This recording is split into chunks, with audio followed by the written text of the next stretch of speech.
Friends, welcome aboard the car that I've really liked ever since it came out. This is the latest generation Corolla. Specifically, this car is from 2021, before the facelift. And that means we don't have a hybrid yet, which means we have a manual with the 1.2 engine, and note, it's a 4-cylinder. Yes, it's not exactly powerful, but it does have a turbo. It has 116 horsepower and just under 200 Newton meters of torque. But it's beautifully thought out, reliable, and actually quite simple. A simple car with a good chassis and excellent reliability. So that's why we have it here for today's test. This 5-year-old car currently costs about 350,000 crowns, which I think for those of us looking for a decent, comfortable family car that won't break the bank and at the same time don't want to drive a bad machine, which this definitely isn't. It doesn't have to be a bad choice at all. That's about it. 1.2 turbo engine with conventional direct injection. So thanks to advanced technologies, variable timing and very good tuning, the cooperation of the camshaft and so on, it can be very economical to run when you don't push it, because it works in the Atkinson cycle.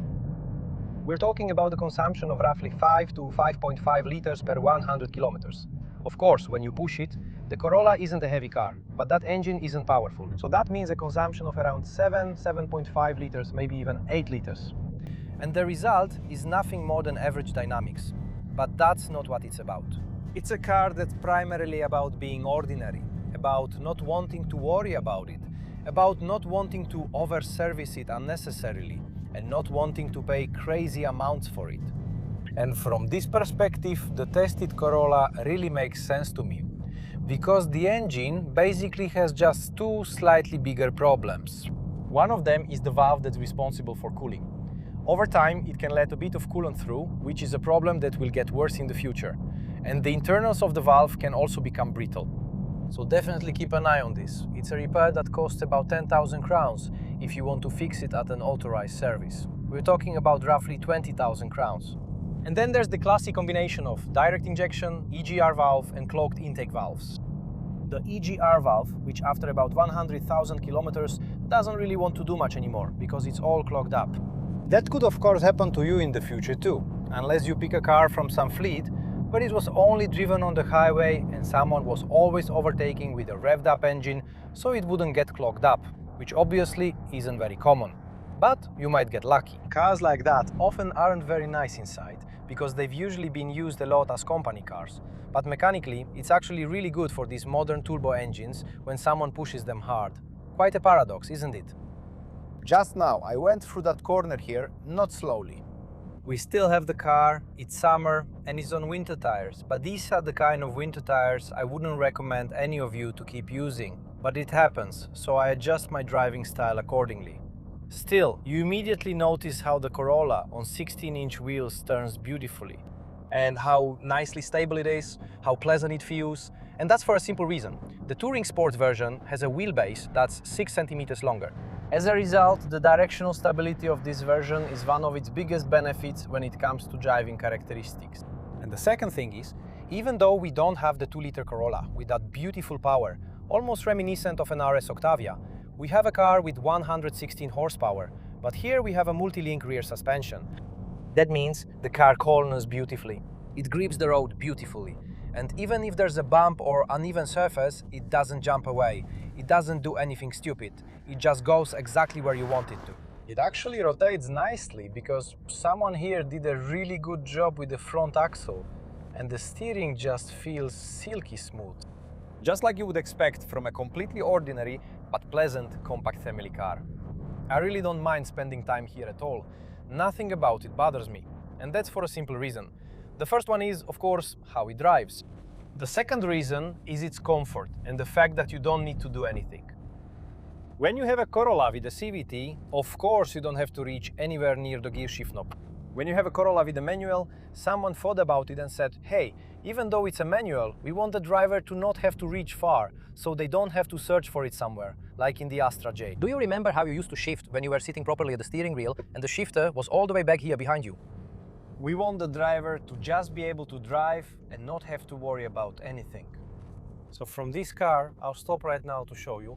From this car, visibility is absolutely fantastic.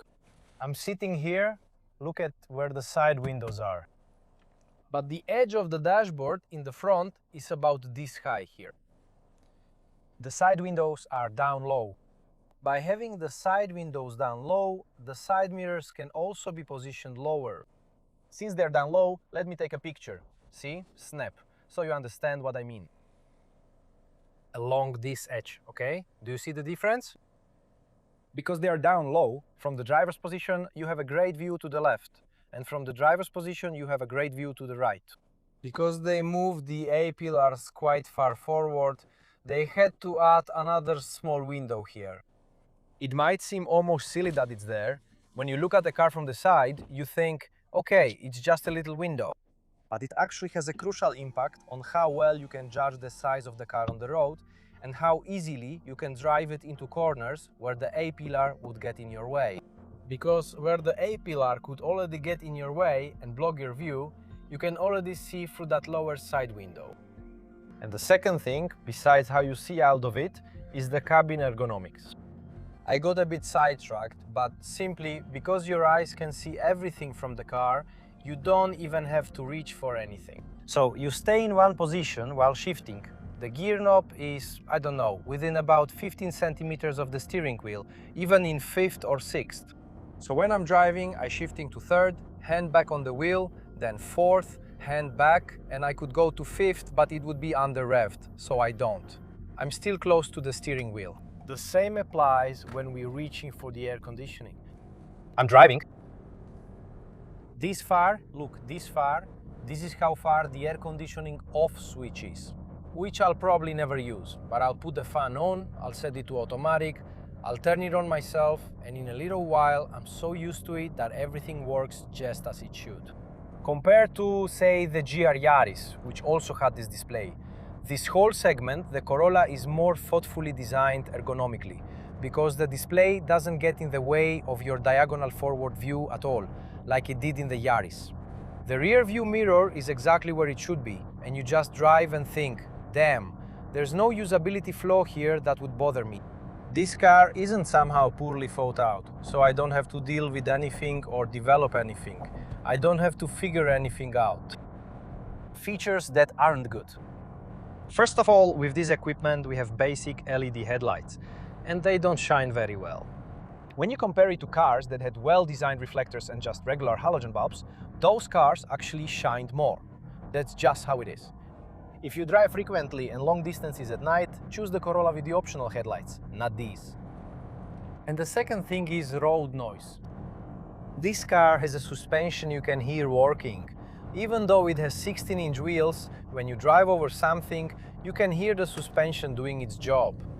And the second thing is, as soon as you're driving even just 70 kilometers per hour, the car isn't really that well soundproofed. In fact, it's actually quite below average.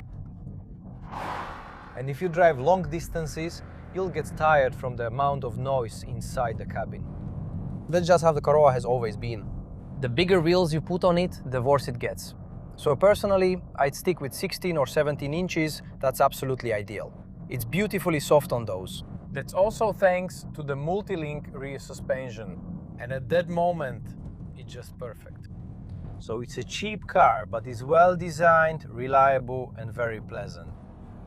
And it's also noisy and the headlights aren't very bright, but that can be fixed. But when you drive it, you can probably hear the noise in the cabin. I purposely went on a pretty bumpy road here and it handles it beautifully. That's really true. It's the kind of thing where you don't care what you're driving over, you just hear everything. You ride really well and it's very comfortable. But I can't help it. For that money, a low maintenance car that doesn't break down, I don't see that as like a big deal. On the contrary, I see it as a big plus. Yeah. That's why it's sold so often around the world. The only possible complaint about the manual, if you want it, the 1.2 engine is fine, you'll manage. The gearbox has a special feature that can even simulate rev matching for you. And as soon as you actually reach for the gear shift knob, there's the clutch release bearing that's already waiting and basically thinking about whether you're going to shift or not. And if any of you have the tendency to drive with your hand on the gear lever like this, you're constantly spinning the bearing, which wears out excessively. And that can end up costing you some extra money. So be careful about that, adjust your driving style a bit if you happen to have this habit, so it doesn't end up costing you unnecessary extra money. That's all. There's likely nothing else to it. There is no need to discuss. It's a classic Toyota. The paint quality isn't up to European standards. It's a classic Toyota. Reliability isn't European either, which means that you probably have far fewer problems with it than with other competitors. And it's pretty noisy in there. Hey, for that price, it's good. Alright, I probably don't have much more to say about it. I think the message was delivered very clearly. Another advantage of this Corolla is the fact that it doesn't have a battery under the rear shelf. So yes, you won't have any problems with it in the future. Good. I guess everyone kind of knows that. But mainly, there's more space under that rear shelf. So the trunk volume is 596 liters. And that's useful too. It's simply a full-fledged family car and nothing less. Have a great day. Please support us here. Looking forward to seeing you in the next video. So, take care. Up, a turn. To the left, there you go. It just turns really nicely. You really can steer it. U-turn. For an ordinary family car, look. It glides so nicely over the road. Of course, you can hear it. But you really don't care whether it's bumpy, wavy, or has rough asphalt. It just works really well. They did a good job.